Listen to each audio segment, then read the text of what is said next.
Okay, colleagues, good morning and welcome to today's meeting for the Committee for the Economy. As always, the meeting will be broadcast throughout public Parliament buildings. I'll start by taking apologies. At this stage, I've received none. I think he'll be here. He'll be here, no problem at all. Is there any interests members wish to declare at this stage? No. Okay, chairperson's business, just a couple of members. So the committee previous. I think Padraig wants to. Oh, sorry, Padraig. Apologies, sir. You're all right, Chair. Chair was just to declare an interest as a former participant in the Go Succeed programme with Invest. Yep, perfect. Thank you, Padraig, and that'll be noted. The committee previously wrote to the department seeking further information on its bids under the Local Growth Mission Fund. This appears to be the same as the Local Growth Fund. The committee wrote last week in support of North City Business Centre's bid. DFE appears to be a little confused in respect of these SPF replacement funds. Is the committee content to contact the Department for Finance in respect of Growth Mission Fund / Local Growth Fund seeking clarity? Members content? Yeah. Okay. Draft minutes, members, are at page 7. Members content that they're a true and accurate reflection of our deliberations? Agreed. Yeah. Matters arising, any member wish to raise an item? Jonathan? Sure, just thank the committee for their kind letter following the birth of my daughter. Much appreciated. Thank you. And item 6 then is Invest Northern Ireland. I'm delighted, members, to welcome Kieran, Donoghue, Chief Executive of Invest Northern Ireland, Anne Beggs, Chief Commercial Officer, Kathryn Hill, Chief Operating Officer, and Mark Lee, who's the Acting Head of Economic Policy at the Department. Colleagues, you're very welcome to committee today. Can I start by thanking you for your service to the Northern Ireland economy? Congratulate you all on your recent appointments, Mark, you included. Delighted to have you back, and with that I'm happy to hand over to you, Kieran, to make a opening statement. Okay, good morning, Chair and members. Thank you for inviting myself and my colleagues to attend the committee this morning. I've been asked to address 3 specific items. Firstly, Invest NI's annual report and performance in the first year of our new strategy entitled Our Future in Focus. Secondly, the recent review of investments requested by the Minister for the Economy, which was published on October 13th. And finally, progress in implementing the recommendations of the Lyons Review. I'm pleased to be joined by 2 of the recently appointed new members of our reshaped Executive Committee and our colleague Mark Lee from the Department for the Economy. Anne Beggs on my left became our Chief Commercial Officer on May 1st and now leads our clients and global markets group.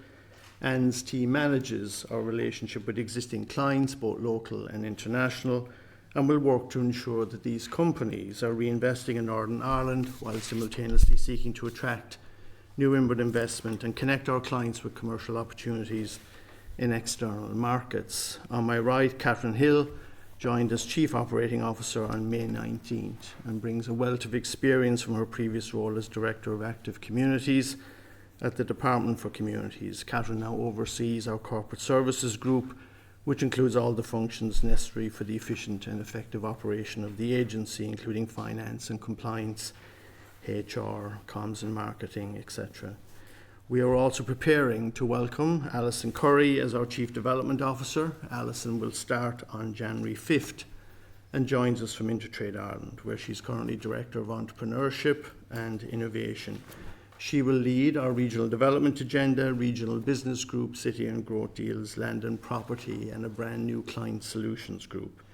The executive team is completed by 2 colleagues who aren't present here today, Paula Logue, our Director of People and Culture, and Peter Harbinson, Director of Communications and Marketing.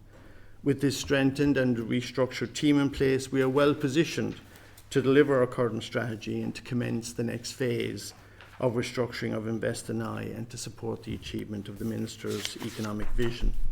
That brings me to the first of the key agenda items requested by the committee. So in October of this year, we laid our annual report before the Assembly, and it confirms that Invest NI came in on budget and has received a very satisfactory audit report. The Controller and Auditor General for Northern Ireland reviewed our financial statements and concluded with an unqualified audit opinion without modification and with 0 priority 1 recommendations in respect of regularity and the internal control environment. I would like to thank Kathryn and Invest NI's finance team for delivering this outcome. We are now just past the midpoint of our new 3-year strategy, As members will be aware, our strategy is centred around supporting delivery of the Minister and the Assembly's priorities: increased productivity, good jobs, regional balance and a low carbon economy. We released a very strong set of first year results against our business strategy. So just by way of example, we set a target in the first year of our strategy to win a minimum of 1,500 investments, and we delivered north of 2,000 investments. We set a target to win a minimum of 60% of all of our investments outside the Belfast metropolitan area, and we achieved 59%, so a slight undershoot there. We set a total investment target in terms of value of £525 million and delivered £634 million. We set a research, development and innovation target in terms of spend by our clients and research, development and innovation of £160 million and delivered £245 million. We set a jobs approved target of 3,000 and delivered 3,020. We set a new inward investment target in terms of individual projects and delivered 19. These results demonstrate an organisation that is fully mobilised and engaged around delivery of the organisation's strategy and of converting investment opportunities. On our regional balance priority, we have now hired 4 of 5 new heads of regional business, and our incoming CDO, Alison Curry, will chair the hiring board for the 5th and final post early next year. We gave a commitment to increase headcount in our regional office network by approximately 20 roles, and we have hired 15 to date, and hiring is continuing. I've also recently held a series of stakeholder engagements across all of our regional network. These regular discussions with stakeholders, particularly in each of the regional offices, are very important because they illustrate, I believe, a more open, engaged and collaborative Invest in I.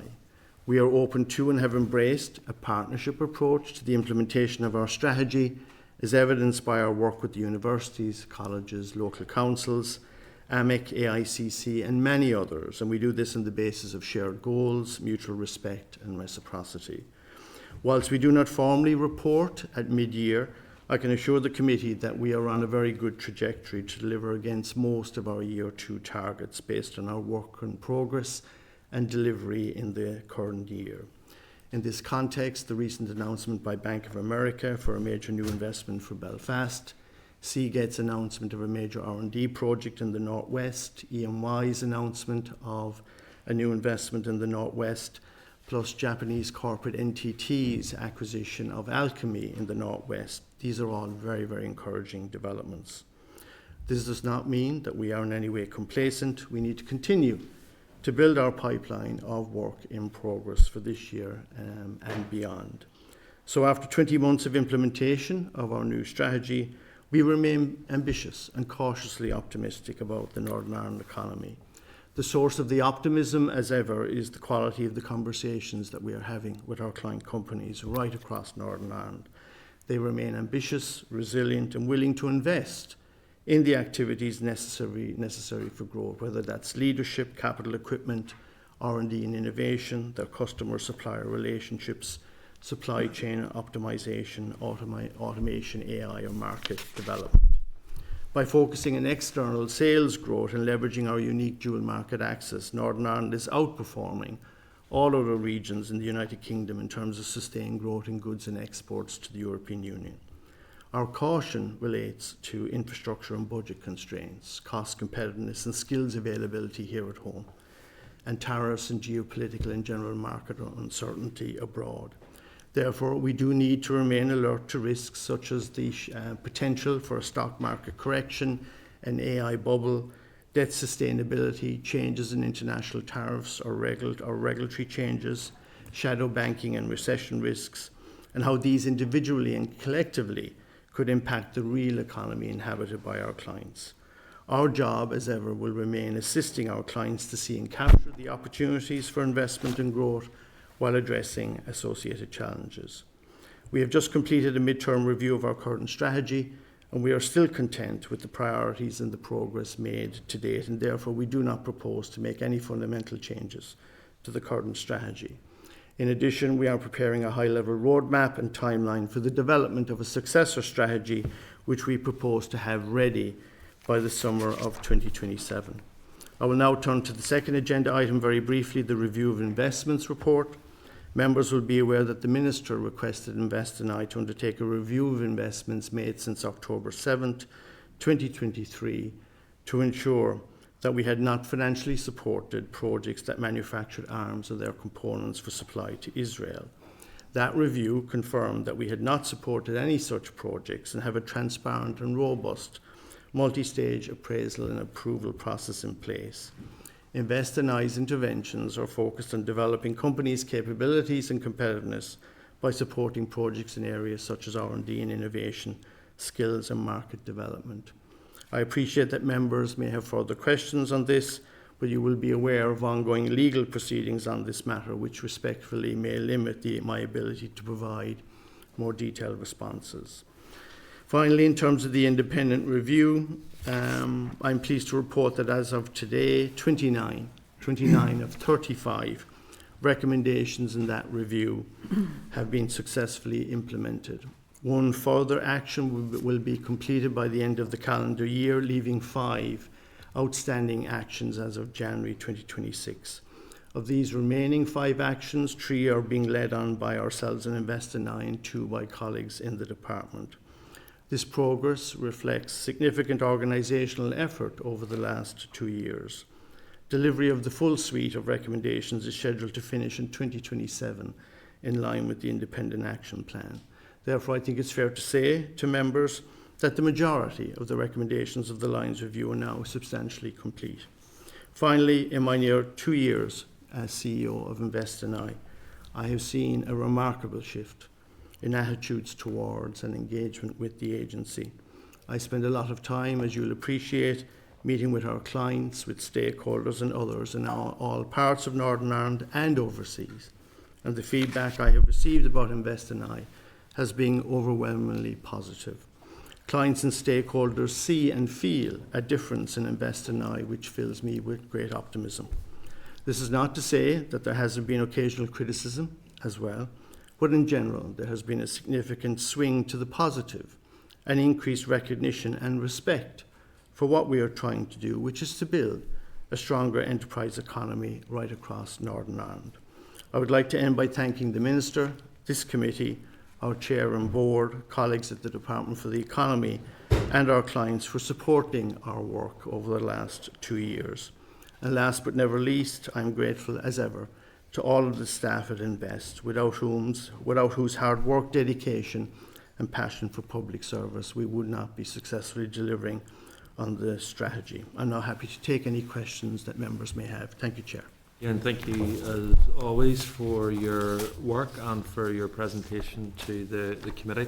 I just want to start, Kieran, if you're content with agenda item 2 that you spoke to. I know you can't go into huge detail in relation to the current legal action.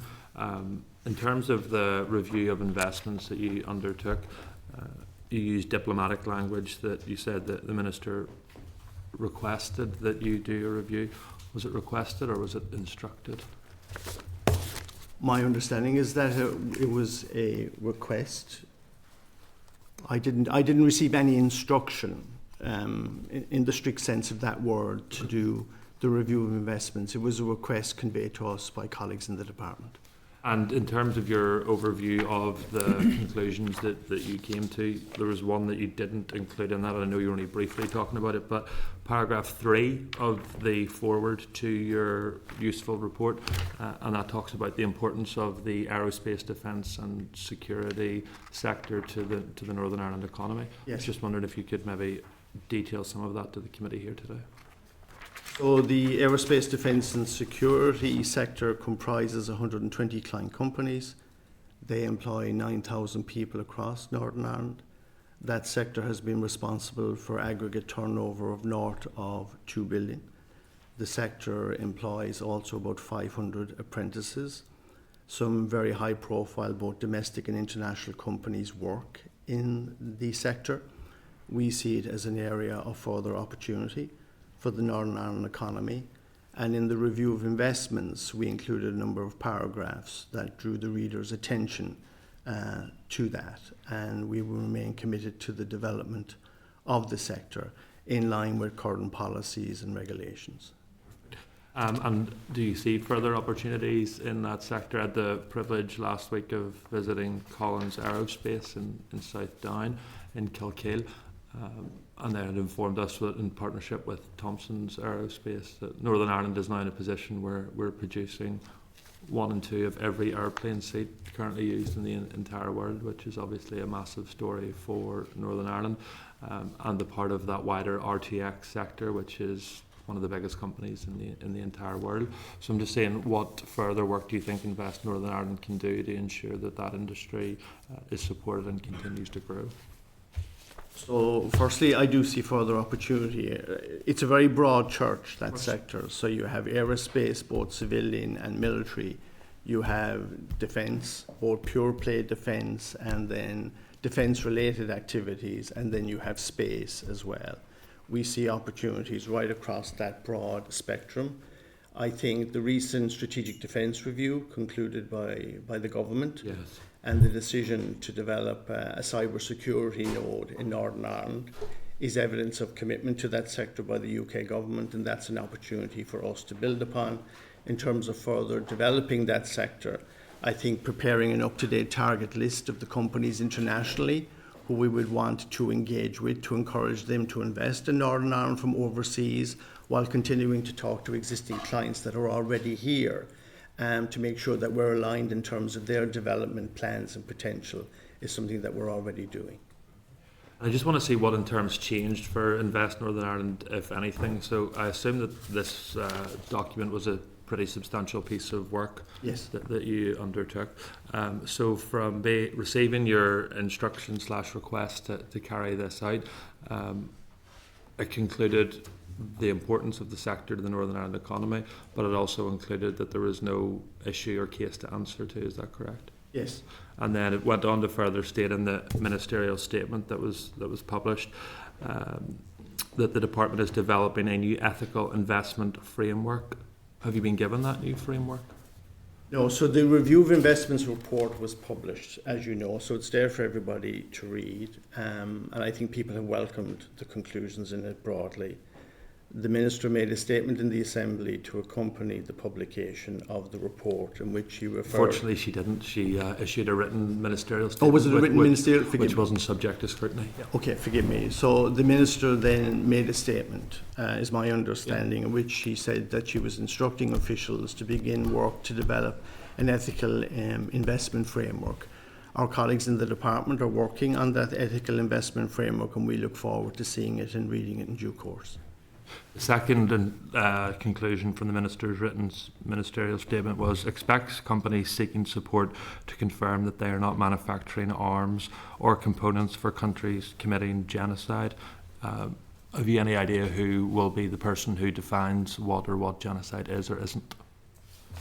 So the department, my understanding is that the department now have to develop a policy to give effect to the Minister's statement to the Assembly.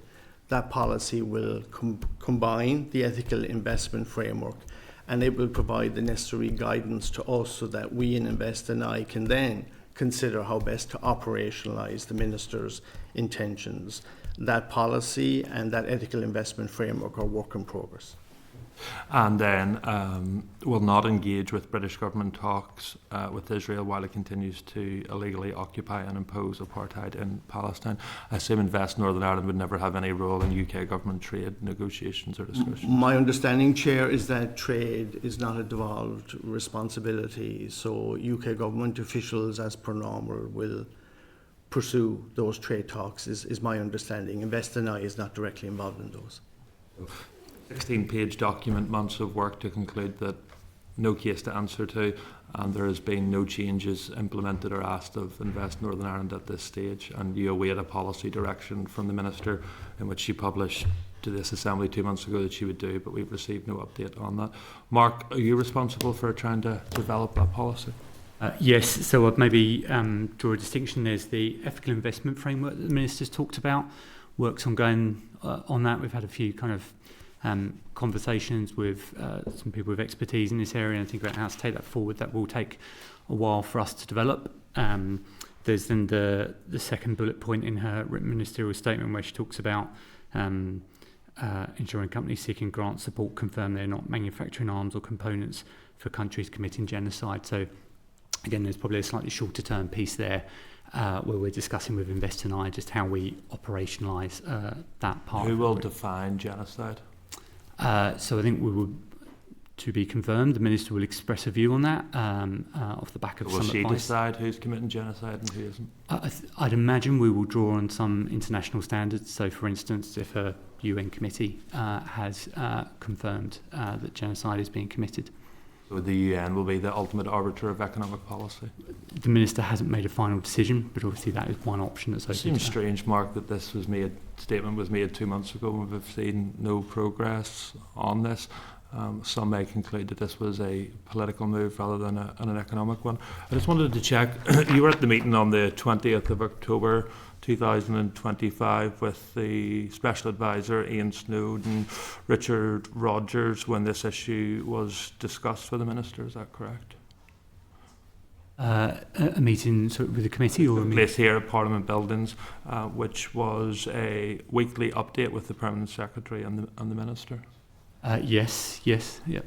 So there's been a Freedom of Information request just released in relation to the contents of that meeting, most of which unfortunately blacked out. But the final point was discussions on the question may be asked in orals today. Minister stated that she did not require a briefing on the level of trade with Israel. Would you have been providing that briefing on the trade with Israel? Yes, we've provided those details to the Minister. Previously, that would have been an advice that we provided to her, so she would have been familiar with those numbers. Did you talk to the committee today just about Northern Ireland's trade with Israel currently? Yes, I might just need to find the numbers to make sure I don't misspeak on them. So I think, off the top of my head, I think there's around 45 million of exports, is it? I think they're either our... Listen, if you don't have the detail there, that's fine. You can come back to the committee.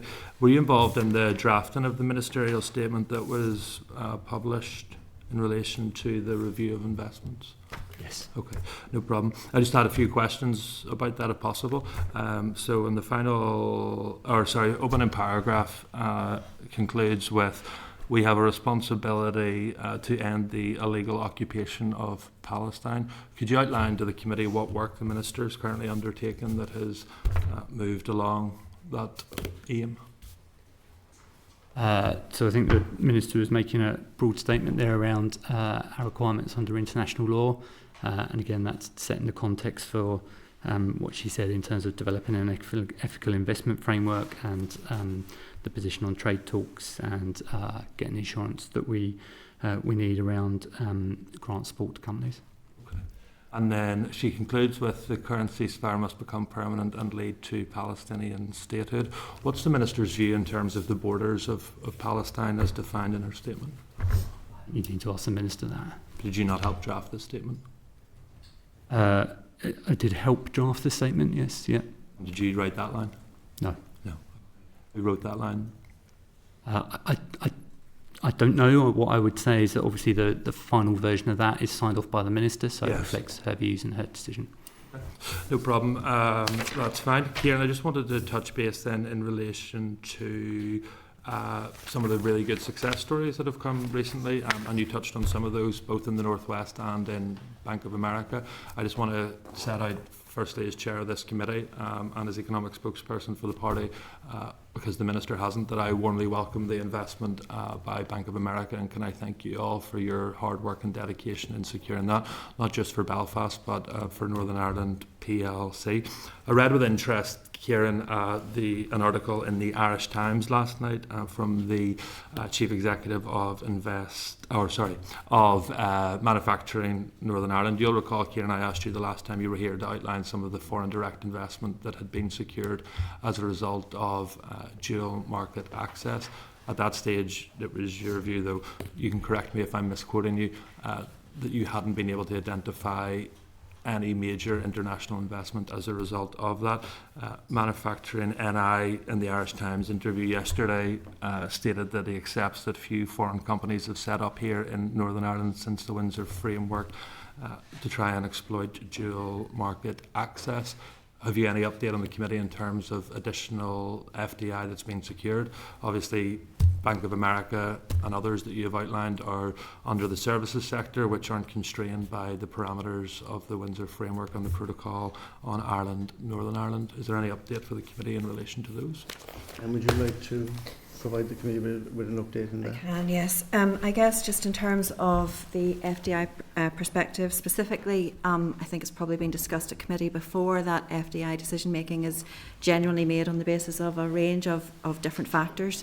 So it is either not appropriate or not possible to appropriate foreign direct investment exclusively to dual market access, and that's a challenge that I think we have in terms of our investments.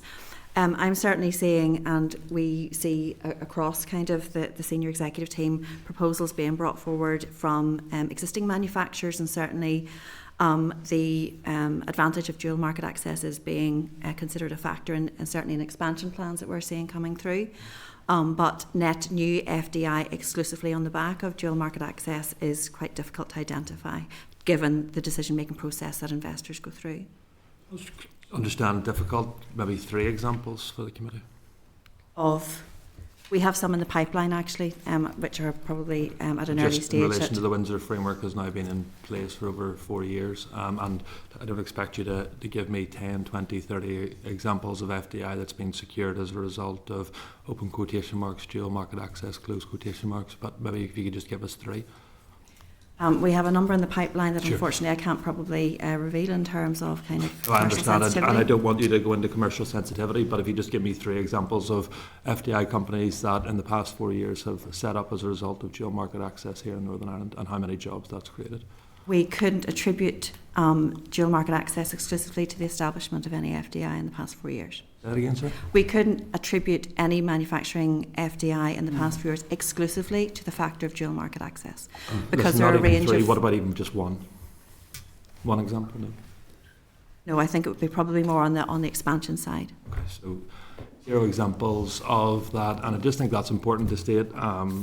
We had the Chief Executive of Manufacturing Northern Ireland, who in the Irish Times yesterday has said that. Kieran, as Chief Executive of Invest NI, said this 2 years ago.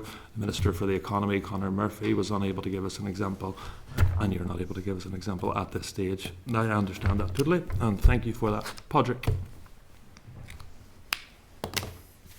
Okay, so just on the position that you've set out there, Chair, I do want to clarify the position on ethical procurement. And it's not just the UN who've said that. I'll give you a list actually of some of the organisations. So we have the UN Independent Commission of Inquiry.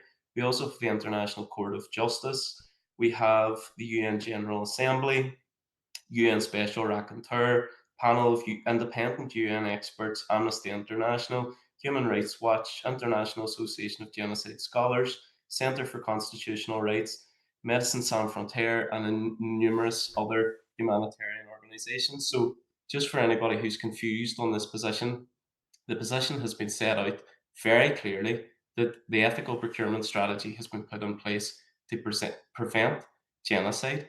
That has been the overall objective. So that is listening to these. It is not a political issue. It is a humanitarian issue. It is upholding international law. There should be absolutely no ambiguity around that position. So that's all I'm going to say on this today. I don't think we should make a political issue out of it. It is one of international law, upholding international law, and of human rights. So to move back to the main presentation here. Before you do, and I'm not going to. I'm going to. You can. So I'm the chair. No, Patrick, I'm the chair of this committee, so I get to speak, and then I will bring you back in. I'm not going to interrupt your questions, but you said you wanted an issue of ambiguity, so you have stated a fact that's incorrect. You've said an ethical framework has been put in place. Both the Invest Northern Ireland and your minister's advisor here has stated that it has not been put in place at this stage. It's being developed. So if we're going to avoid ambiguity, we need to be factual in what we say. So continue I with didn't your interrupt questions. you. Please don't interrupt me. I'm going to ask my questions. Well, please get on with it. Sorry? Please get on with asking your questions then, Patrick. There's others that want to ask questions. It's a way to speak to a member of this committee, Chair, and I think you should withdraw that remark.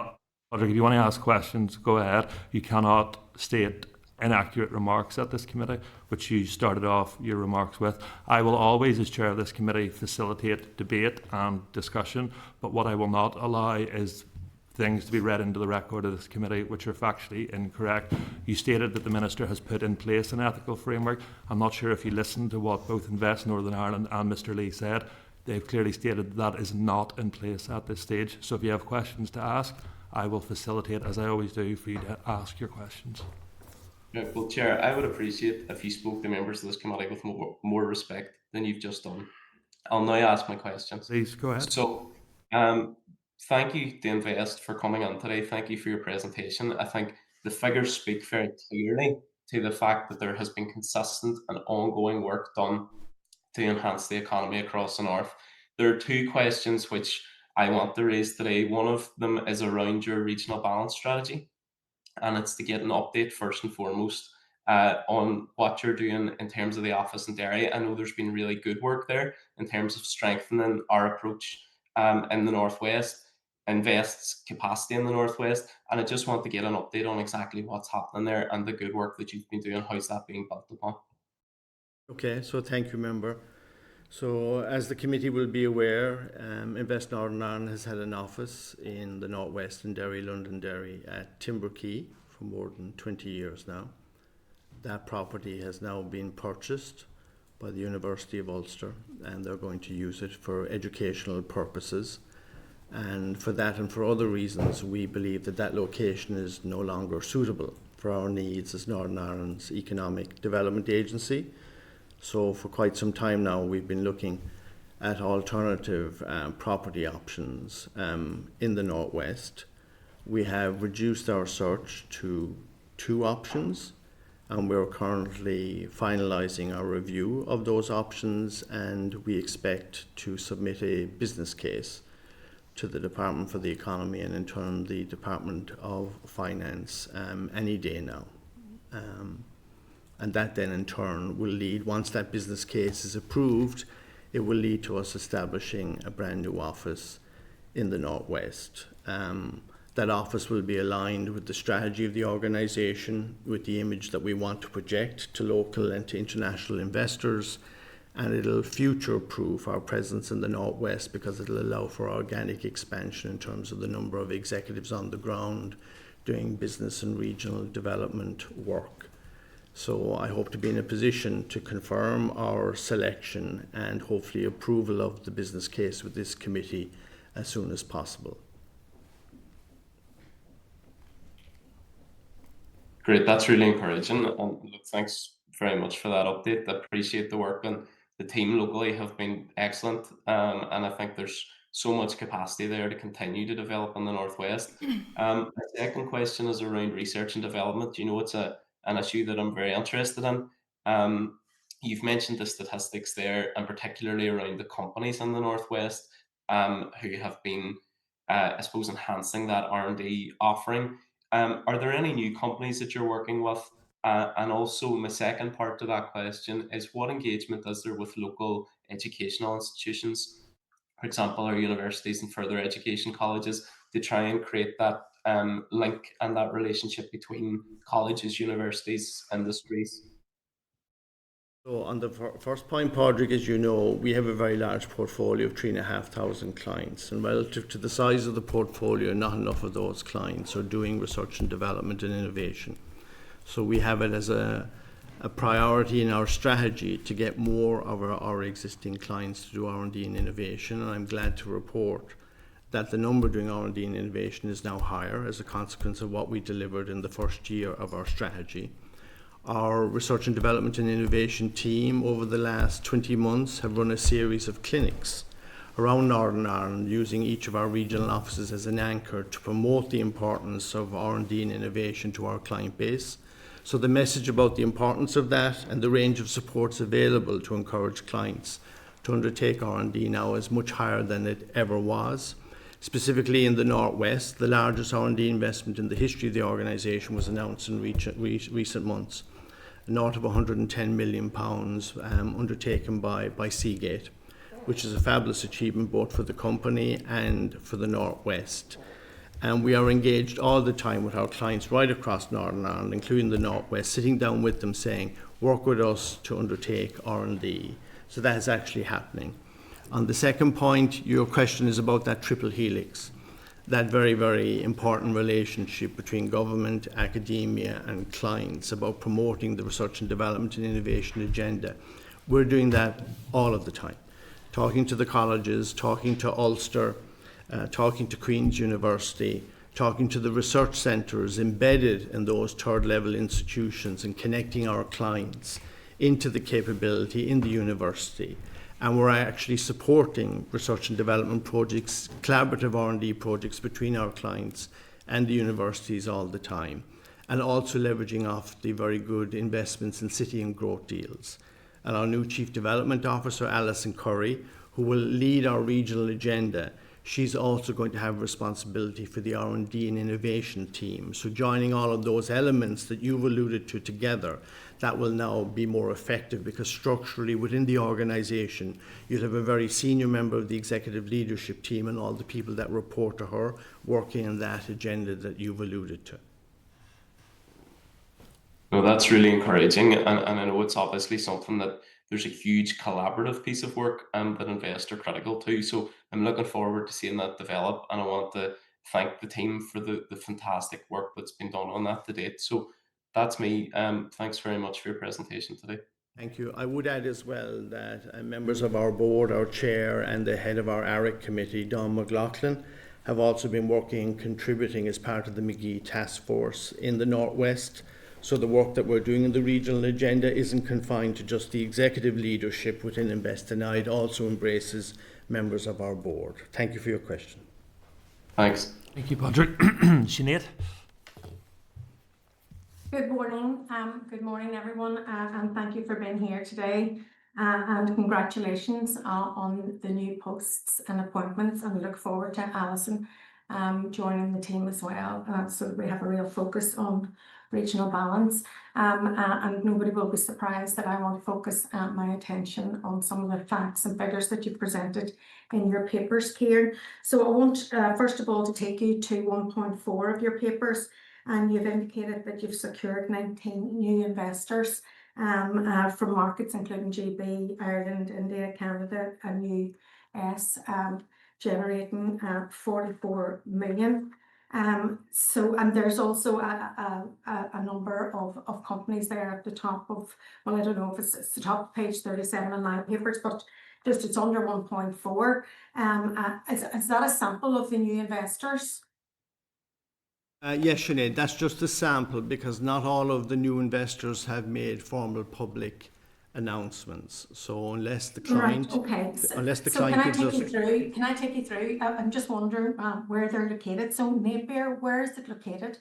Napier is located in Belfast. Ergo, where is it located? I believe it's in the Belfast area. Yeah. Eh? Yes. Spider Rock, where is it located? It's in Belfast. Symphony, where is it located? In Belfast. Spark, where is it located? Mark is in Belfast. Control Alt, where is it located? Alt. Control Alt or Control Soft, sorry. Sinead, if the point of the question is to say Yeah, that the and bulk... Nine Fin, sorry, I just want to go through it here. Nine Fin is also Belfast, and Paget Brown, it's also Belfast. Those examples of new investors, every single one of them is in Belfast. So what is the target? I'll try to get on to the supported businesses as well, because you're indicating 59% of them are within the regions and the sub-regions, but just in new investors. I would like a breakdown of all 19 new investors on their current location, because every one of them that is listed in your papers is located in Belfast. So it is total investment, well, millions and millions and millions of pounds of investment of the ones that we can see here, and roughly about 250 jobs in and around that in the Greater Belfast area. What is actually the target of new investors outside of Belfast. So can you give me a breakdown of that target? So Sinead, maybe just to come back, we will obviously follow up with the information request that you've made there. There are a number of investors within that 19 who haven't formally announced and are either outside the Belfast area or are operating on a remote basis across Northern Ireland. So I just wanted to clarify that within that number of 19. Okay, so can I ask, really, it is all about data for me. Can I get a full profile of the regional breakdown of new inward investors? I want to know about the company name, the council area, the project location, the value of the investment, and the invest NI support, and the total investment leverage, because it's only then when we have got that data that we truly understand if regional balance is actually happening when it comes to investment coming into Northern Ireland. We don't And have it's that. also, We don't have that information to hand today, but we're more than happy to provide it to you. okay, because the information that I've got in the papers is, I mean, it's quite clearly all of those announcements were all Belfast. So in relation to 1.7 in your papers under heading promoting people and places, you've indicated that 59% of supported investments are located outside the Belfast metropolitan area, just short of 1% of the target for the year.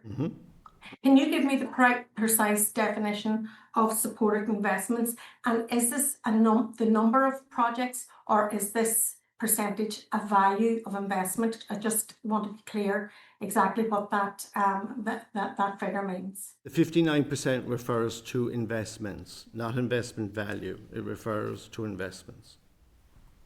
So can I have a breakdown then of the value of those investments outside of the Belfast metropolitan area? Because the value is probably the most important aspect of.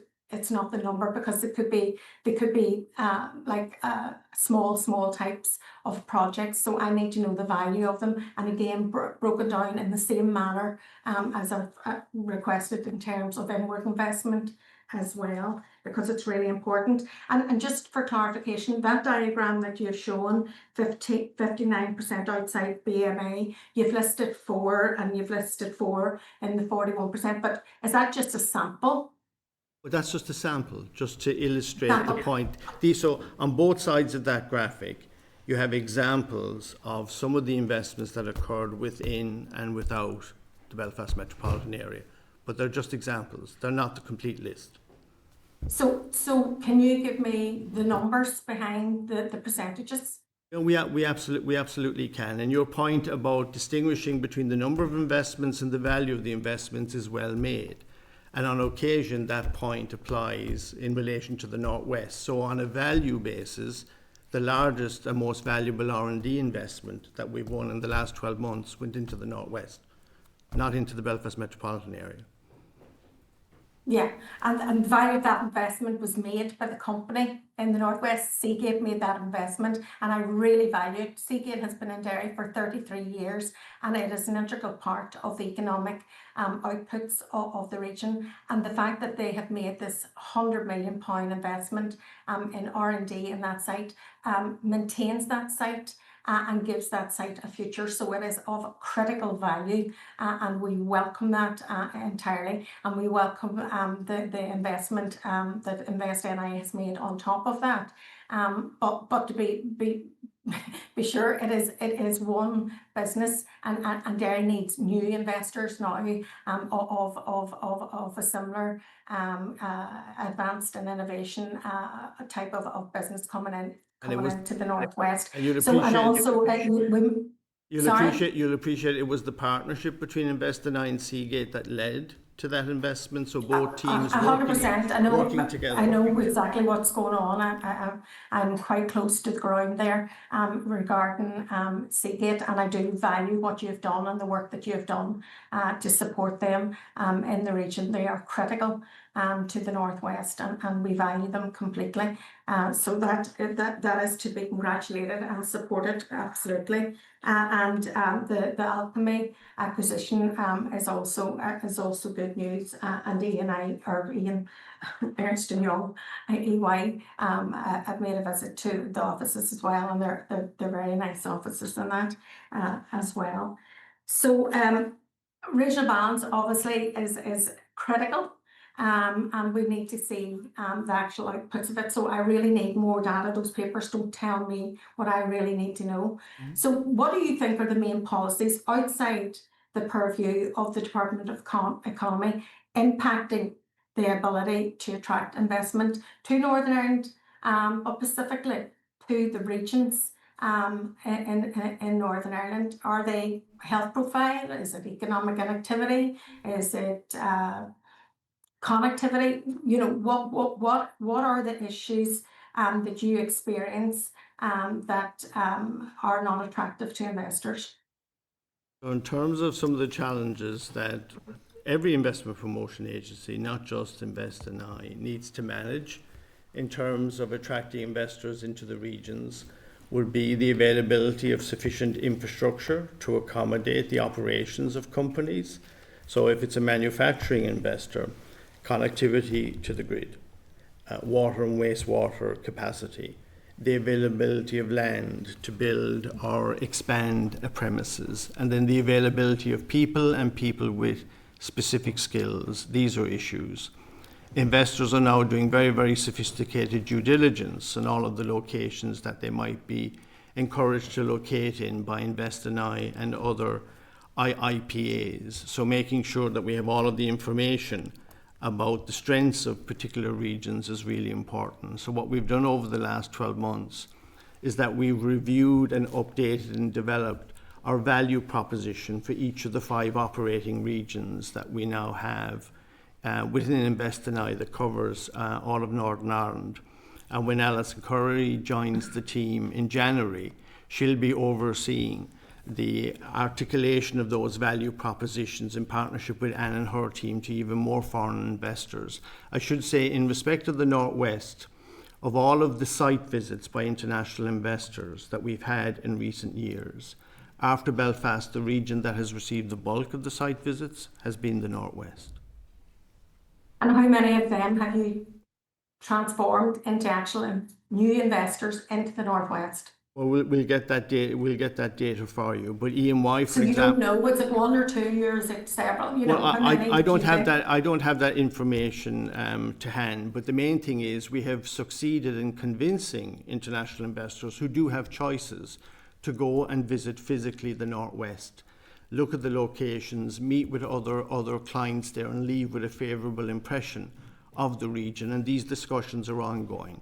I think the fact that EY have decided to set up an office in the Northwest, that reflects years of ongoing dialogue and interaction between InvestNI and EY's operation in Belfast. And we intend to continue discussions with companies that already have a presence here who we could encourage to establish a second site, not just in the Northwest, but on all of the other regions outside Belfast. So Kieran, I want to labour the point slightly. Out of the 19 new investors, is there any of them in the Northwest? We'll have to check for you, Sinead. I don't believe so, but there might be. Anne, have you got the information there? There are, although it hasn't necessarily been publicly announced, Sinead, but there is certainly one that has entered the area via acquisition. And also, as I say, sorry, that's Alchemy acquisition. No, it's not. Probably. No, sorry, it's not the Alchemy one. No, forgive me, it's not Alchemy. That's this year's figures. We're talking about the 24-25 numbers, so it's a different one. But there's also a number that, as I say, have set up but are offering roles right across Northern Ireland on a remote working basis as well. We, and they will employ. Do you list acquisitions as new investors? where there is a growth plan attached to it and where we're engaging. But no, typically not. These are new foreign direct investors. So it never was. No. Something would be considered as a Just one data. question. Back to the data. Sorry, Chair, just 2 seconds. But back to the data. Do you have a figure, a target for new investors outside of BMA, or are you just doing supported investments as a target? Because and it's the number of projects rather than the value of the projects. So I just want to know what the target is in your strategy. The headline target is 65% of all investments outside the BMA at the end of the strategy period, and we've set a target that we ramp up each year. So in year 1 of our strategy, it was 60%. This year it'll be 62, working up to the 65%. And we'll get you a breakdown of those numbers and provide them to you offline. All investments, including new investors? Yes, so it's combined. So it's 65% of all of the investments, whether they're coming from domestic, existing companies already operating in Northern Ireland, or new inward investments. The target for inward investments over the life of the strategy is 60. We set a target in year 1 of 15 and we delivered 19. The target this year is 20. So we're trying to put more resources into the inward investment side of our business for the very reason those investments are more mobile. So we have more discretion to bring them to different parts of Northern Ireland because they're not already here. So we're now designing itineraries where we're saying, come and take a look at these regions, because these regions have capabilities and infrastructure and skill sets aligned with your business plan. So as we increase the target and we get more pull through in terms of site visits, there will be more investors going to various parts of Northern Ireland, including the Northwest. So we're in the ramp-up phase. We want more foreign investment, not less. And so does the City of Derry. Okay, thank you very much, and welcome. Our good job and well done on the journey of organisational transformation. A lot more has to be done on regional balance, quite clearly. Thank you. Thank you, I think I've been to the city of Derry, Londonderry, quite a lot in the last 20 months. I can confirm that. You're always welcome. Thank you. I'm sure Sinead will have you down many more times before the end of this. Sinead will capture the requests just in terms of data from you at the end, and we'll make sure we follow up on those. Jonathan? Thank you, Chair. Thank you very much, Kieran and team. I've always been a strong supporter of InvestNI. I think they genuinely are a Northern Ireland success story. And whilst nobody gets everything right, there is no doubt that they've been a power for good in the Northern Ireland economy over many years. And I again want to re-emphasise my thanks to your colleagues, both previous and present, for the work they do to continue to promote Northern Ireland as a place to do business in. Thank you, sir. And in saying that, I would be misleading you if I did not say that I had concerns about where I believe the current Sinn Féin Economy Minister and her predecessor are trying to position bodies such as InvestNI. Adopting hard left ideological positions has inevitable consequences for business.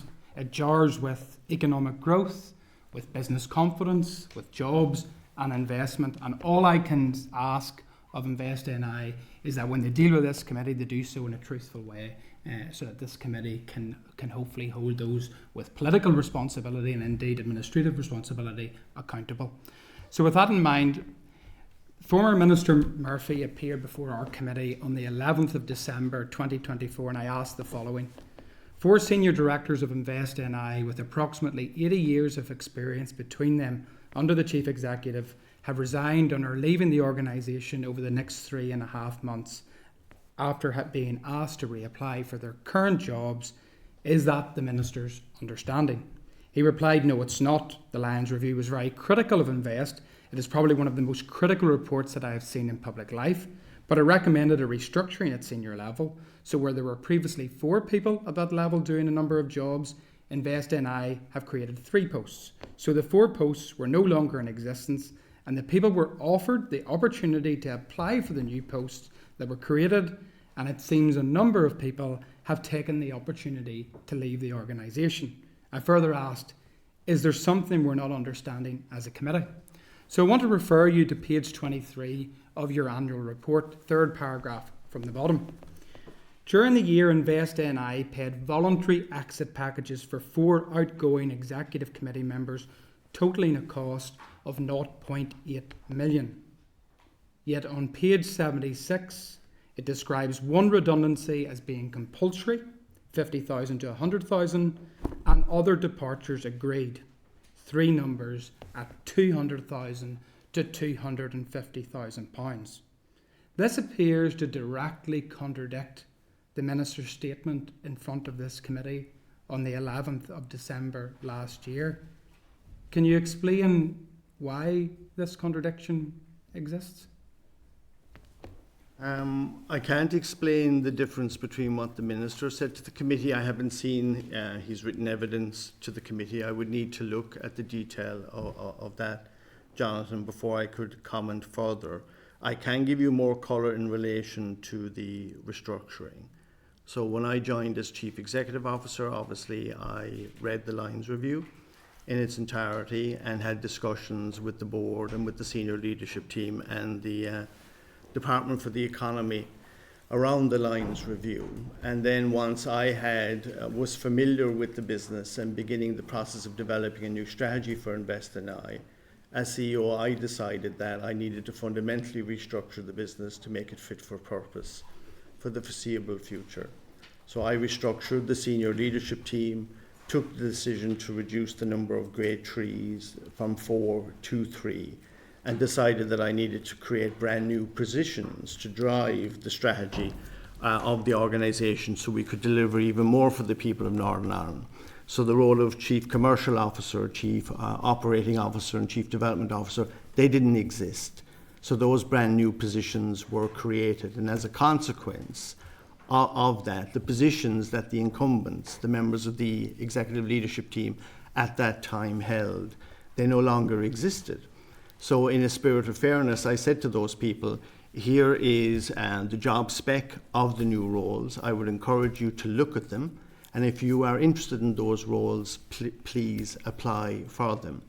So understandably, when you've served an organisation loyally for 25 years and suddenly there's a new CEO responsible for the organisation and the organisation is developing a new strategy, you're going to reflect on whether you want to remain part of the organisation and work with that CEO to deliver on the new strategy, or whether you want to leave the organisation and pursue new opportunities. And in this case, 4 people decided that they wanted to do exactly that, and then we followed our own guidelines and policies and NIC's procedures in relation to them exiting the organisation. So they received only what they were entitled to under NIC's policies and regulations. You would accept that this is a huge number in terms of 0.8 million pounds to exit a number of people from an organisation. I think anybody would accept that. But what I said, whenever I said at the previous committee, is there something we're not understanding? This committee was starting to become aware of a huge payout. And the only thing that we can conclude, given the figures, is that these directors were in some way pushed out with offers of significant financial incentives. Is that the case? No, they weren't pushed out. I was happy for the directors in question to apply for the new roles, given their seniority and their experience. And I sat down and had very frank discussions with them, and they were treated with courtesy and respect.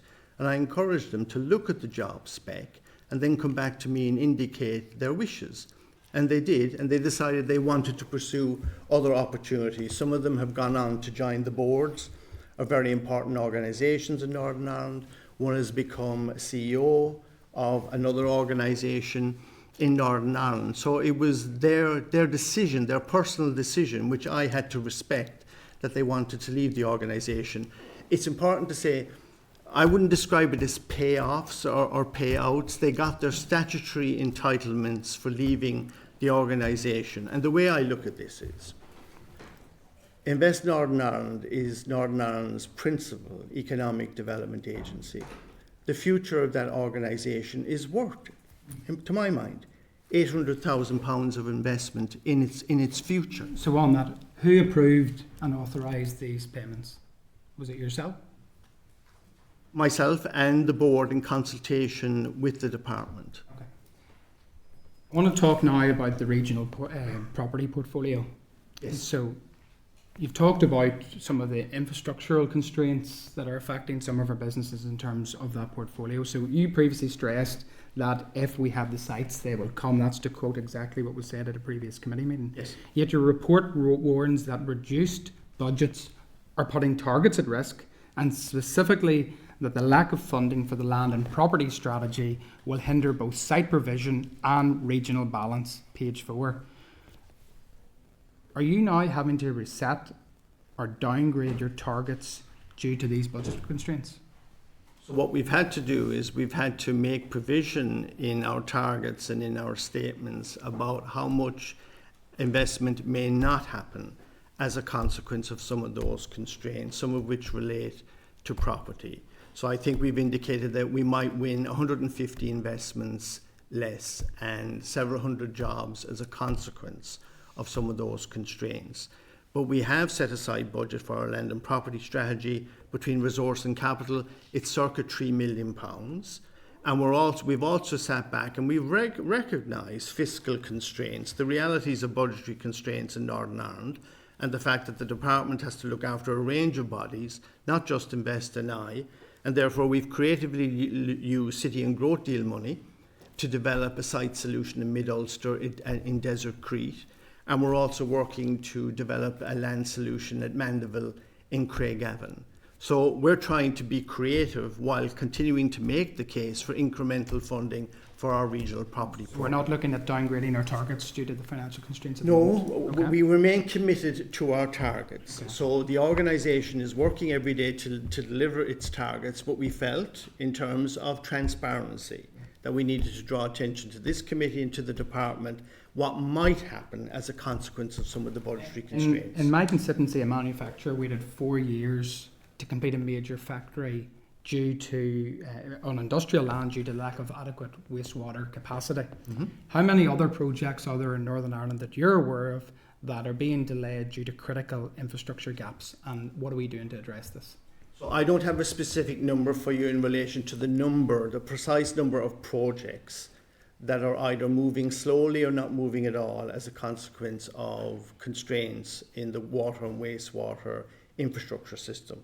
What I can say to you is clients are saying to us, we need more water and wastewater capacity, and if you can help provide that in partnership with Northern Ireland Water, we will reinvest. So there is a number of projects impacted by that. But we have sat down with Northern Ireland Water, who have been very helpful and very constructive. We've sat down at a senior level, and they've briefed us on where there is constraints in their network, but they've also briefed us on where there might be some surplus capacity. We have then overlaid that on our land and property holdings so that we know where we have spare capacity and we can direct investments to those sites. Okay. The Chair has went over in quite detail about the Israel policy that the department has adopted, and you've clarified whether that was a request or an instruction. I think you indicated request rather than instruction. So I suppose I would just want to know, what are the practical implications of this position for Northern Ireland businesses, particularly exporters and service providers with existing markets in Israel? Is there any consequence? There isn't any immediate consequence because the policy to give effect to the Minister's statement in the House is work in progress.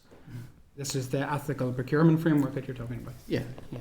So how far does that go? Because many countries, and I can name them, Morocco, UAE, Bahrain, Saudi Arabia, Germany, and others, are actively partnering with Israel on defence, aerospace, cybersecurity, and advanced technology. Will the ethical procurement framework take into account those countries and how we interact with them in terms of investment? And given that the UK government has committed to increased defence spending, including in the devolved regions, an industry in which Invest NI themselves has touted as a major success to the Northern Ireland economy, 2 billion in turnover, 10,000 jobs. What is Invest NI going to do to actively pursue this growing marketplace which has the potential to offer well-paid jobs in Northern Ireland and not be sacrificed on the altar of far-left ideological pursuits by the Minister. I'll start off with yourself, Kieran, if you want to talk about what you're doing actively to promote this specific sector. So, as I've said, Jonathan, there is a specific reference in the review of investments to the importance of the aerospace, defence and security sector. We have a pre-existing relationship with the clients active in that sector, and we're in active dialogue with them about reinvesting. So that's what we're going to continue to do. And we're going to look at trends and developments in the broad sector, aerospace, defence and security globally, with a view to identifying opportunities for Northern Ireland, and we will have appropriate conversations with those companies and with existing clients. Mark, the ethical procurement framework, will it include these countries in terms of the supply chain? It's too early to say yet, so I think we're still undertaking the work on that. Obviously, as part of that work, we'll look to understand the impacts of any policies and ensure that the Minister is cited on the policy choices and the impact of those. My final question, because I know time's running on, is dual market access. And it would be wrong for me not to bring this up because I thought the interaction earlier on was really telling. So InvestNI continues to promote dual market access as an economic advantage. Yet businesses repeatedly, both here at the committee and indeed in person, are talking about and reporting increasing unrecoverable costs from customs procedures, duties, parcel charges since May, and now ICS2 requirements. Do you accept as Northern Ireland's lead trade body that dual market access does not constitute equal market access? Do you accept that principle?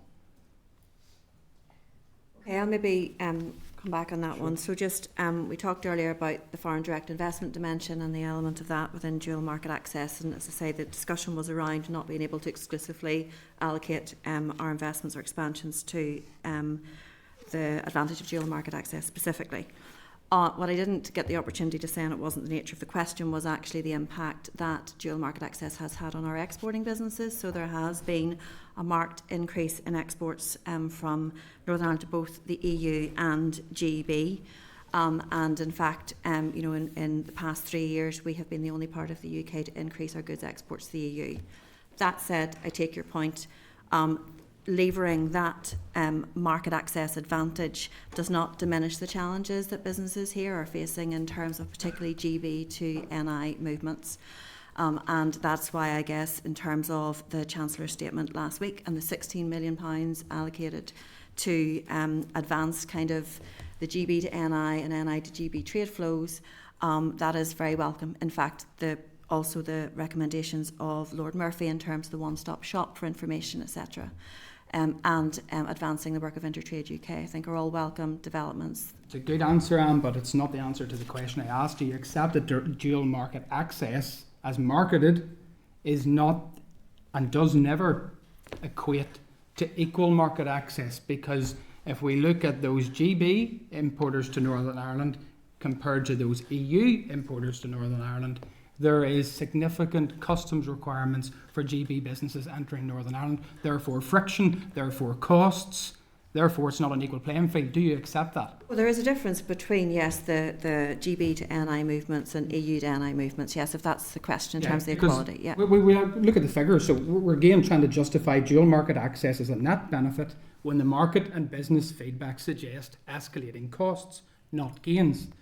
Northern Ireland imports 16 billion from GB, all requiring custom processes, and 7 billion from the EU, while exports to continental Europe remain below 2018 levels compared with 17.9 billion to GB. So the data doesn't suggest that dual market access is having the impact in which some would like to suggest.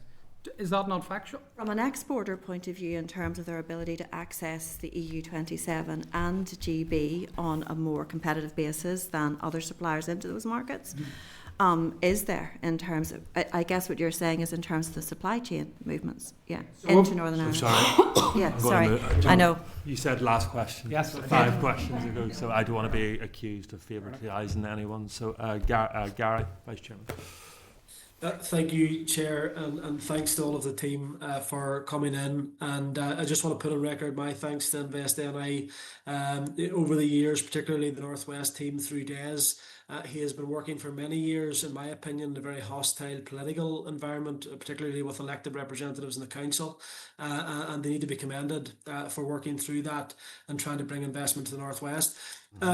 Kieran, in terms of the one of the headlines of the BBC, you'll recall, stated that one of the Northwest's best-known business figure resigned from the board, alleging the Invest NI of discriminating against the Northwest. Now, that's not something that I witness. What I see is an Invest who continue to try and develop and bring jobs against a difficult political environment. What is your assessment of that? Do you, obviously you don't agree with the assessment that Invest is actively discriminating against the Northwest? No, I don't. What I see within the organisation is a genuine attempt to deliver more business right across Northern Ireland to every region, including the Northwest. I wouldn't agree with a characterisation that we're discriminating against the Northwest at all. And in my earlier response to Padraig's question about our intention to establish a new office in the Northwest and to scale up our team there and put more resources on the ground, that in combination with the recent announcements that I alluded to by Seagate, by NTT, Alchemy, EMY and others, is evidence to the contrary, that if anything we're discriminating in favour of the Northwest, not against it. No, and I welcome that, and I knew your response obviously would be to push back. And I think it is very important as political representatives that we talk this place up. I'm proud of Londonderry, I'm proud of the Northwest, and I see the positive work. Listening to some elected representatives, you'd think that we are literally a basket case and not worth investing in. That's not what I recognise. In terms of the 2.2 billion aerospace defence sector, it is so important, and I think that we need to ensure that we're maximising that investment and seeing it go further. I do, however, sense a reluctance, particularly among some people in the Northwest, to almost want to be seen to be pushing that particular sector. Do you sense, Kieran, any reluctance here in the Northwest to push that sector for any particular reason? No, personally, I haven't experienced any reluctance or pushback from the Northwest in relation to that sector, but I do accept that there will be a diversity of views across society around sectors like aerospace, defence and security. And we must respect those diversity of views, but there is an economic opportunity for Northern Ireland embedded in that sector, which we as Northern Ireland's Economic Development Agency are duty bound to pursue. No, absolutely. And as you say, we respect, of course, people's views, but that cannot allow the denial of other people to have the opportunity to go for those jobs and to apply for those jobs. So I would just urge you to continue doing the work that you're doing and pushing this very important sector. Chair, just in the interest of time, I'm just going to jump across very briefly to the report. Kieran, in terms of developing and achieving sustainability, I'm looking down some of the targets versus the actual achievements. The development sustainability plans with companies, the target was 40, actual achieved was 24. If you look at the value of investment, again, significantly lower in respect of the target and the actual investment achieved. What is the reason for that? Are we sustainability is so important, obviously, to our businesses going forward. What is the reason that we're falling so short in those targets? Yes, that's a very fair question, and it is obviously one of the areas in our strategy where we have been underperforming. There's a number of reasons to explain it. The vast majority of our clients are small and medium-sized enterprises. So when we sit down with them and we have a conversation around developing a sustainability plan, they have to look at that in the context of the range of priorities and demands and pressure on their time, on their staff, and on their resources. And depending at the time that we have the conversation with them, many of them view it as discretionary spend and as a tier 2 priority. So they say to us, look, we would like to work with you to develop a sustainability plan because we see the obvious benefits of it to our business and to wider society and the environment. But it's not something we can devote time and resource to at this particular point in time. So that's the reason for the undershoot, but it's not. You shouldn't interpret it as us standing back from that priority. We will continue to have those conversations with clients, and we are confident that over time, more of them will develop sustainability plans. But at the moment, So effectively, it's an area of weakness. right, yeah, and so effectively businesses have so much else to get on with. Ultimately, they're sort of, yeah, the sustainability and those sort of plans are sort of secondary to They're saying to us, Kieran, we have to make choices. Do you want us to invest in plant and equipment? Do you want us to automate our processes and boost our productivity, or develop a sustainability plan? We can't do both at the same time. So they will obviously opt for that project that's going to have an immediate positive impact on their business. Treat the sustainability agenda as a tier 2 priority, but we will return to that conversation with them. It's a timing issue, not a fundamental objection. Okay, thank you. Thanks, Chair. Thank you, Gary. David. Thank you, and thank you, all of you, for coming in.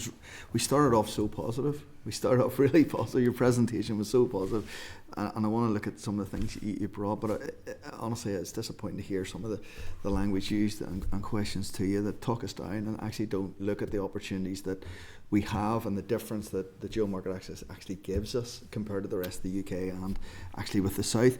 But when you actually talked a little bit, and I'm going to follow on from Johnny because I could name multiple companies in Lagan Valley who have expanded because it's not the only reason, but it is key and critical part of that. So is that happening right across Northern Ireland as a whole? Are we seeing exports growing, but due to having access to 2 markets? Yes, I think. I think there's 2 things. There are companies that are consciously taking advantage of dual market access and are levering it very strongly, and there are those that are more likely to want to go on record kind of supporting dual market access. There are those that, whenever they analyse their business and are perhaps increasing their share, their market share in the EU versus their GB competitors, they don't automatically make the connection. Right, but it's the product of dual market access because it's so much more difficult for perhaps their competitors in GB to target those markets. So I think we've still a lot more work to do genuinely around the awareness raising for our businesses here, but it is certainly a factor being cited by many. I guess when it becomes a decision-making factor for investors or a benefit for exporters, because it is perhaps the subject of debate as it has been here this morning, there are a few companies actually want to put their head above the parapet and explicitly say they're benefiting genuinely. So, But just to build on that observation, David, if I may, it's important not to see our promotional work exclusively through the lens of dual market access. So we have a large portfolio of clients that want to export to as many markets as possible and capture commercial opportunities in as many markets as possible.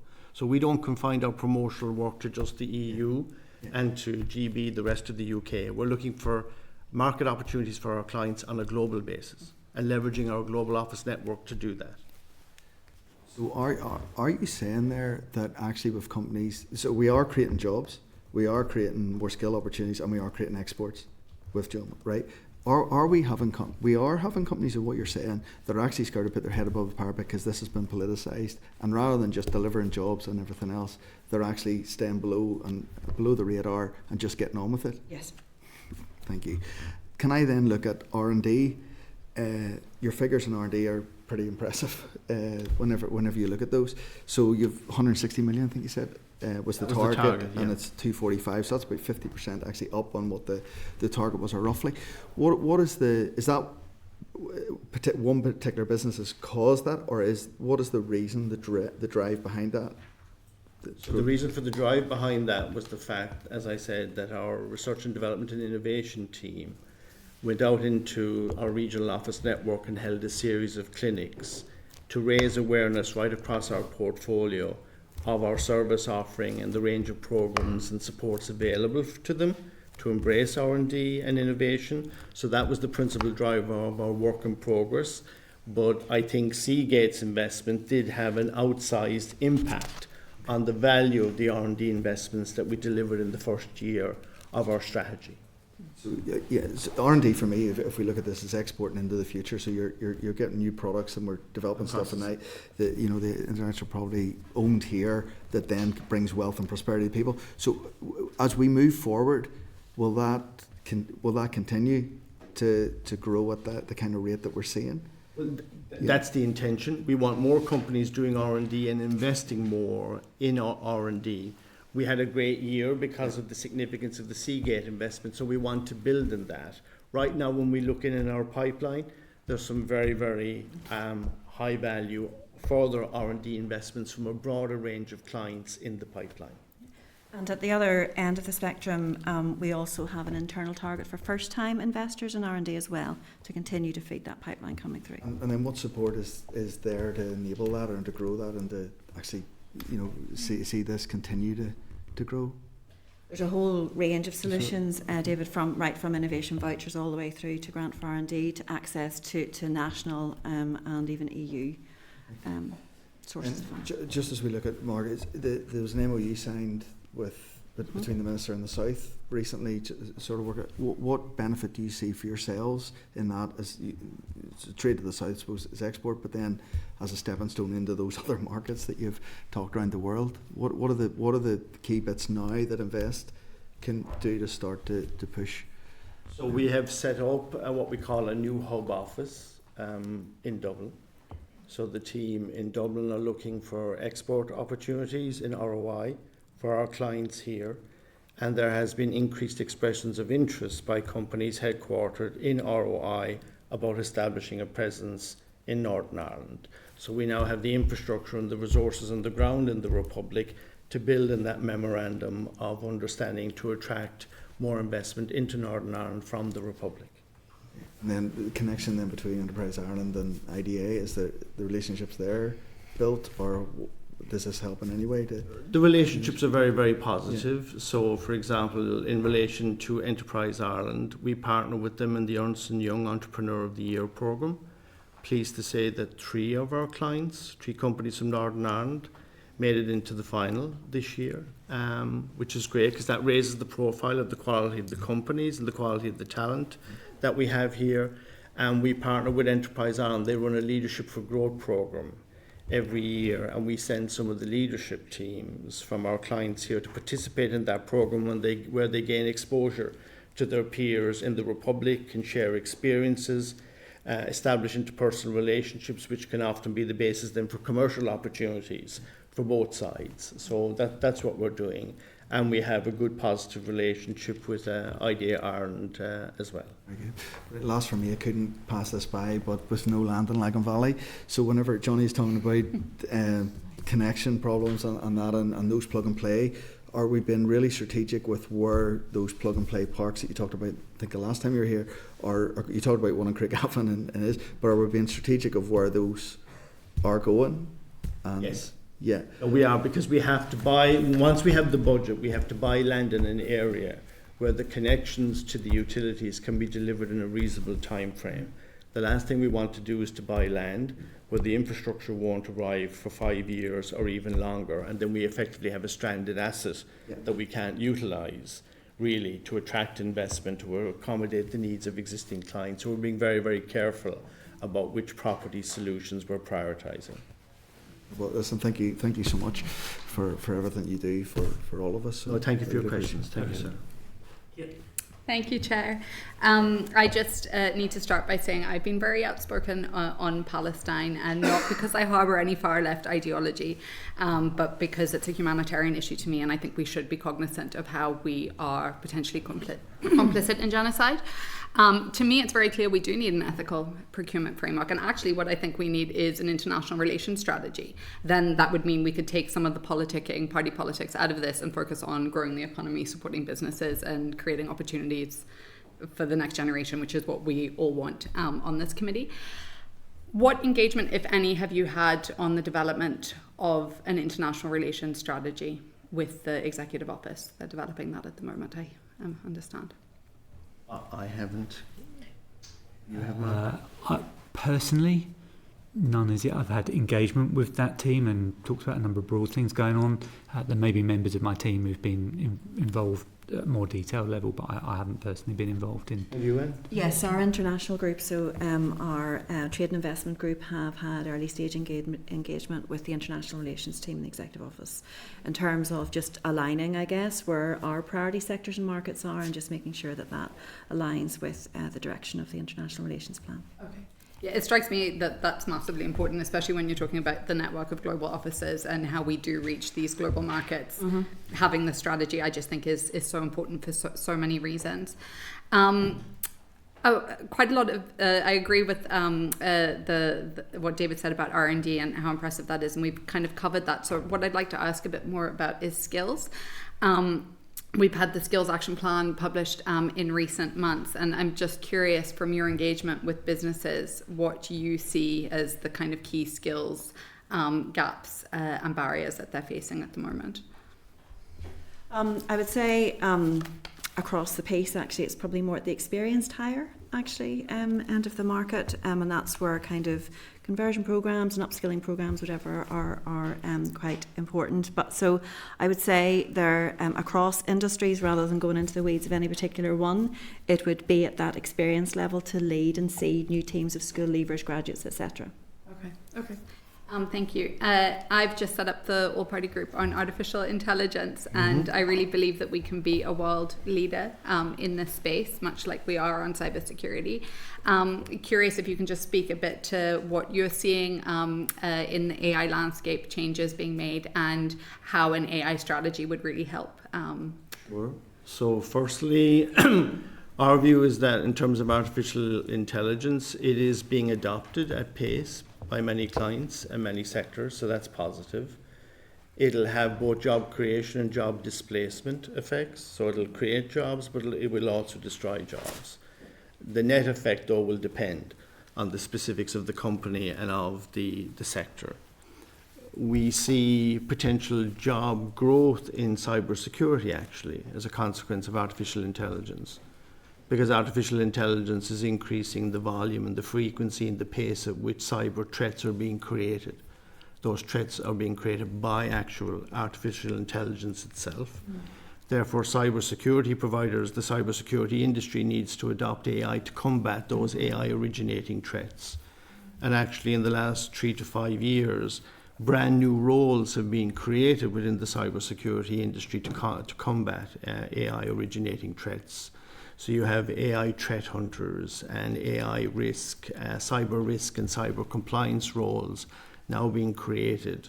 And globally, there's a shortage. There's actually 3 to 4 million unfilled job vacancies in the cybersecurity industry globally.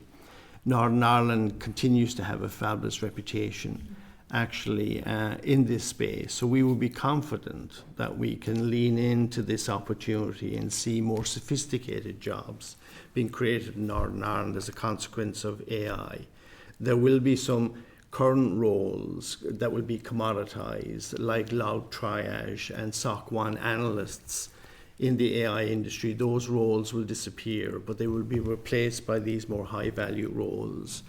And I think David Crozier and our colleagues in the Artificial Intelligence Centre, they're actually doing fabulous work. And David and his team attended our recent staff conference to highlight what they're doing, and we're building connections between his work and our clients. So we have a more joined up ecosystem in relation to artificial intelligence and cybersecurity operations in Northern Ireland. So we would be optimistic about future job growth. And thank you so much. And I think it's a really important point, and why I'm so interested in this. It's not that I'm not aware of the risks. I think there are massive risks. And so we need to be fully aware of the potential and the risks and make sure that we're all fully informed. But I agree, David and the team are doing excellent work. And I think that's all from me, Chair. Thank you. And thank you.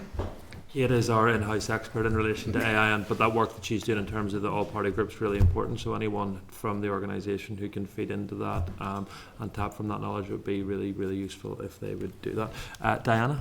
Thank you, Chair. Thank you. Good morning and welcome to the committee today, and thank you for your presentation.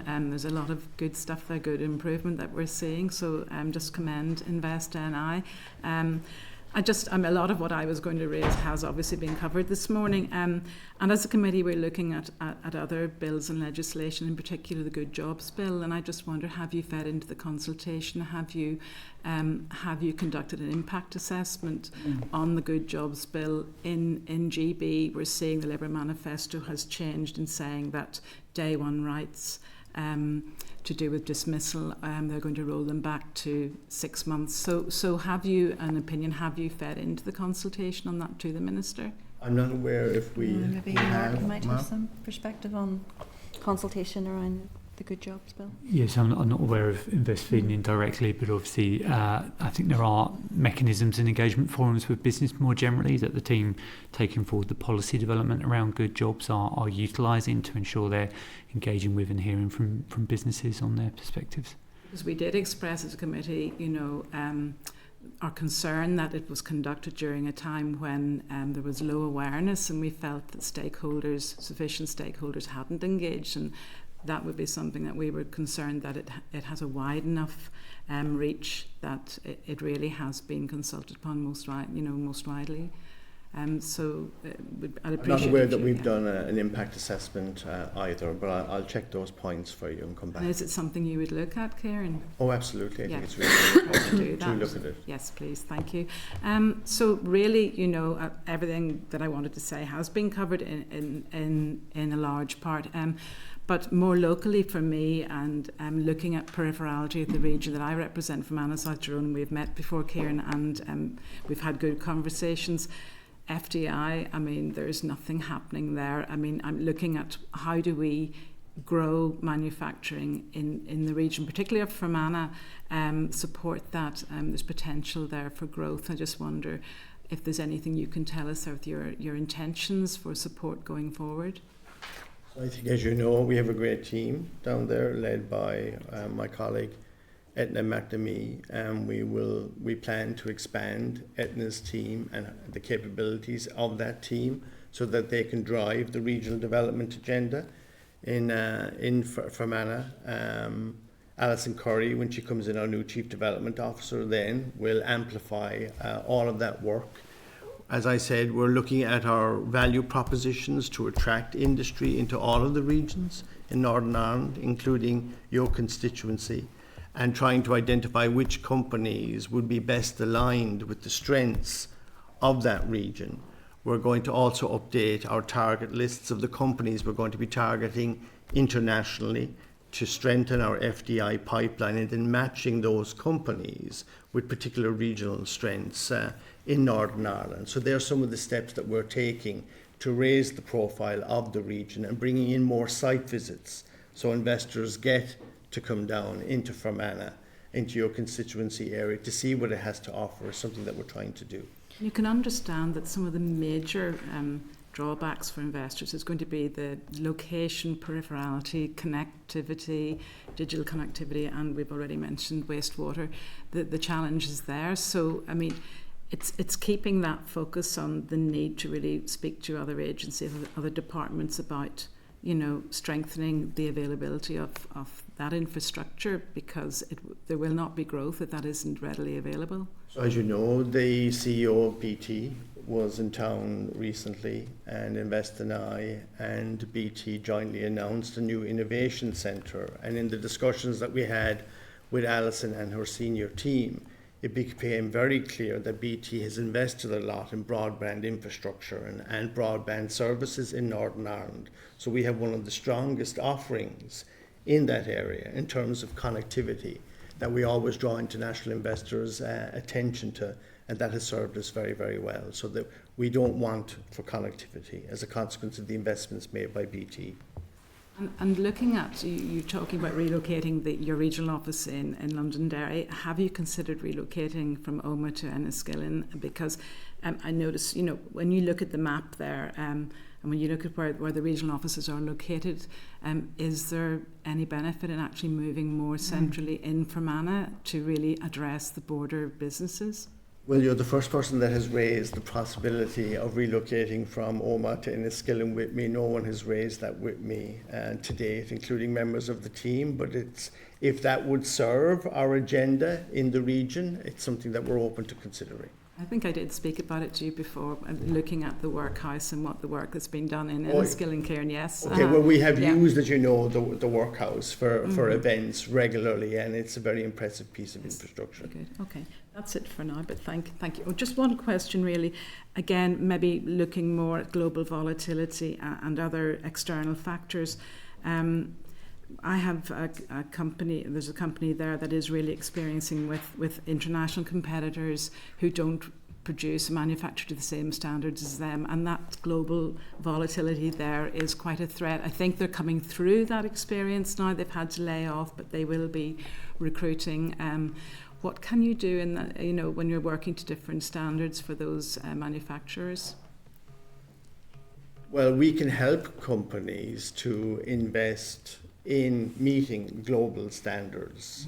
In fact, there's a project that we're currently considering from one client to invest in their systems to allow them to meet regulatory product standards on a global basis. So if the company in question wants to have... suggesting this company isn't, it is, but maybe the other international competitors, in that sense, aren't. Oh, you mean exploiting the fact that the competitors don't meet global standards? Yeah. There's limits to what we can do in a situation like that. It's ultimately the responsibility of the company that sees that delta between their compliance with global standards and a weakness in that in their competitors to draw their customers or would-be customers to the higher standards that they're maintaining compared to their competition. That's an operational matter for the clients. Yeah, it is, but also it involves kind of targeting work from our overseas offices. So a couple of weeks ago we had an inward mission of buyers from Southeast Asia for materials handling solutions from Northern Ireland, and it was very clear that they were here to access the quality and the standard of our product versus a cheaper product that they could have perhaps got closer to home in China. So I think a lot of that has got to do with the quality USP and how our overseas teams do that successful matching of the objectives and needs of those buyers in overseas markets to a higher quality product. And finally, one long-term issue on the horizon is inheritance tax and the impact on the agri-food sector. Are you lobbying on behalf of the agri-food business to support the farming industry, the agri-sector in this country? I'm not aware that we're actively involved. And do you think there would be a place for Invest NI input adding its voice to that? I would need to look at the details before I could offer you a considered view on that. Thank you. Gemma, do you have any questions you want to ask? Sorry, Chair, no, I'm okay, thank you. Thank you very much indeed, Gemma. I just want to then ask quick final questions. Mark, so one of the Minister's key pillars of her economic vision is regional balance, and one of the best ways that Invest can achieve that is through their regional property fund. What's the current budget for the regional property fund? For this year that we're in, I don't have that to hand. I don't know whether Invest colleagues do. It's in the region of about 3 million. Now we have put bids into the future year exercise, but we're obviously waiting the outcome of that. So you're saying it's 3 million in this current year? Yeah, it's resource and capital. Yeah, and then next year is? We've put in a bid for 3 million capital, and that ramps up over the next number of years. Okay, perfect. And then finally, I just wanted to check. David raised a point. I don't want to misquote you. But you said businesses were refusing to put their head above the parapet because the issue of dual market access had been politicised. Is that what you said? I would say they're less inclined to put their head above the parapet in terms of talking. Is that your personal view or the view of Invest Northern Ireland? I can say from certainly an anecdotal perspective, when we go out to our client base seeking case studies, etc., there's a reluctance to come forward with case studies, and that would bring a lot of the proposition to life. So that's why we're doing that. But there would be a natural reluctance, yes. Would there be a reluctance then, do you believe, on the other side of the equation that those businesses who are currently being impacted by the implications of the RSC border would not want to put their head above the parapet? No, I actually would say that there is perhaps a stronger voice because of the concerns that Jonathan and others have legitimately raised. So yeah, I don't think that would be the case there. You don't? No, I think actually just in terms of... Did you read the report by the Federation of Small Business that was published about the impact of the Windsor Framework? Yes, but as I say, I think from a representational point of view in terms of the challenges and concerns of the operation of the Windsor Framework, There are a number of different kind of lobbying organisations, voices, etc. But when we went to establish a stakeholder forum regarding dual market access, there was an appetite genuinely to have a voice that would give effect to kind of surfacing the benefits as well. I'm not saying, as I said, I think they're two sides of the same coin, No, genuinely. exactly. Did you get people to come forward to be on your stakeholder Yes. engagement forum? And what is that? Is that a part of Invest Northern Ireland's work? It's actually a collaborative forum that we've established with the department, actually. So it has got, for example, manufacturing and ADS, it's got industry representatives, it's got trade bodies, etc. All. That's good. It's the first that maybe others in the room have heard about it, but I've heard about it. And I think that's the importance of it, is we need to find a solution that works for all businesses and all people here in Northern Ireland. Often we get to this scenario where the Windsor framework is perfect in some people's views and it's unworkable in other people's views. What we need to get to a situation is we're agreed that we need to get to a dedicated position where we recognise the benefits and failings of all, and if we do want to truly deliver dual market access, that means unfettered access to our largest market in GB and unfettered access to the rest of the European Union, and that would be dual market access that everyone, I believe, in this committee could sign up to. With that, can I, on behalf of our committee, thank you very much for your work. We may have different political opinions in this committee, but we're all committed to advancing the cause of economic opportunities and economic development here in Northern Ireland for all of the people that we're honoured to represent, and you have a vital role to play in that, so thank you very much for doing that. Thank you, Chair. Thank you, members.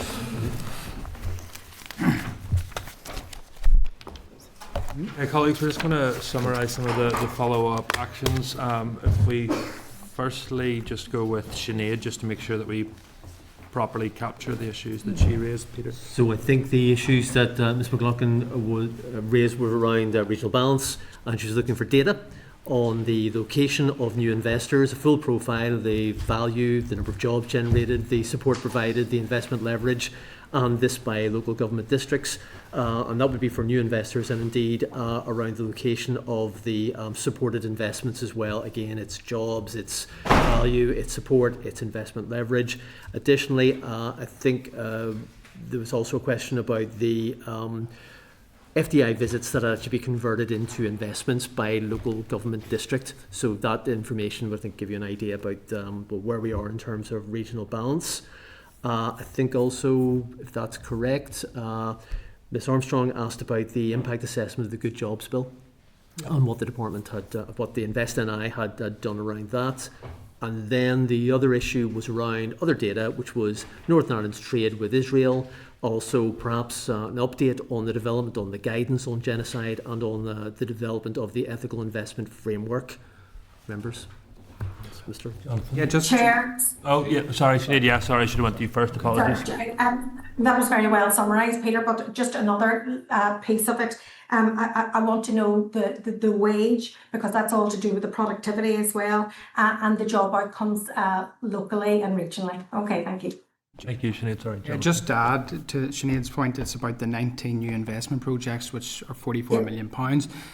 I would just like to know how many of these are manufacturing projects, given that I think it was alluded to that the majority were services which fall outside the Windsor framework. So I'd like a breakdown of how many manufacturing projects are included. And to follow up on Diana's point, look, we'll all take different positions on the Good Jobs Bill. I have a very distinct view on it, but it's important that we're armed with as much factual information as possible about businesses. I thought it was an excellent point to ask of Invest NI, who are dealing directly with clients, about how this will impact upon them, if it will, if it won't. So I think he actually did come back to say that it would be something he would be open to do. Maybe said he was up for it. Is there an ability for us as a committee to correspond back with Invest NI to say that we would like to see that? I think it would be very good for us from an information point of view before we would then go into obviously further consideration of any potential future legislation. Is it seeing the impact assessment of the good? Yeah, yeah. I just think he was open to it. That's my point. I think we should follow up on it. Yeah. David, did you want to raise anything about the Regional Property Fund Lisburn, or I've dealt. I just couldn't. Yeah, no, couldn't resist. I would also just be keen, this new, I'm not sure the term they use, cooperative forum in relation to people who have had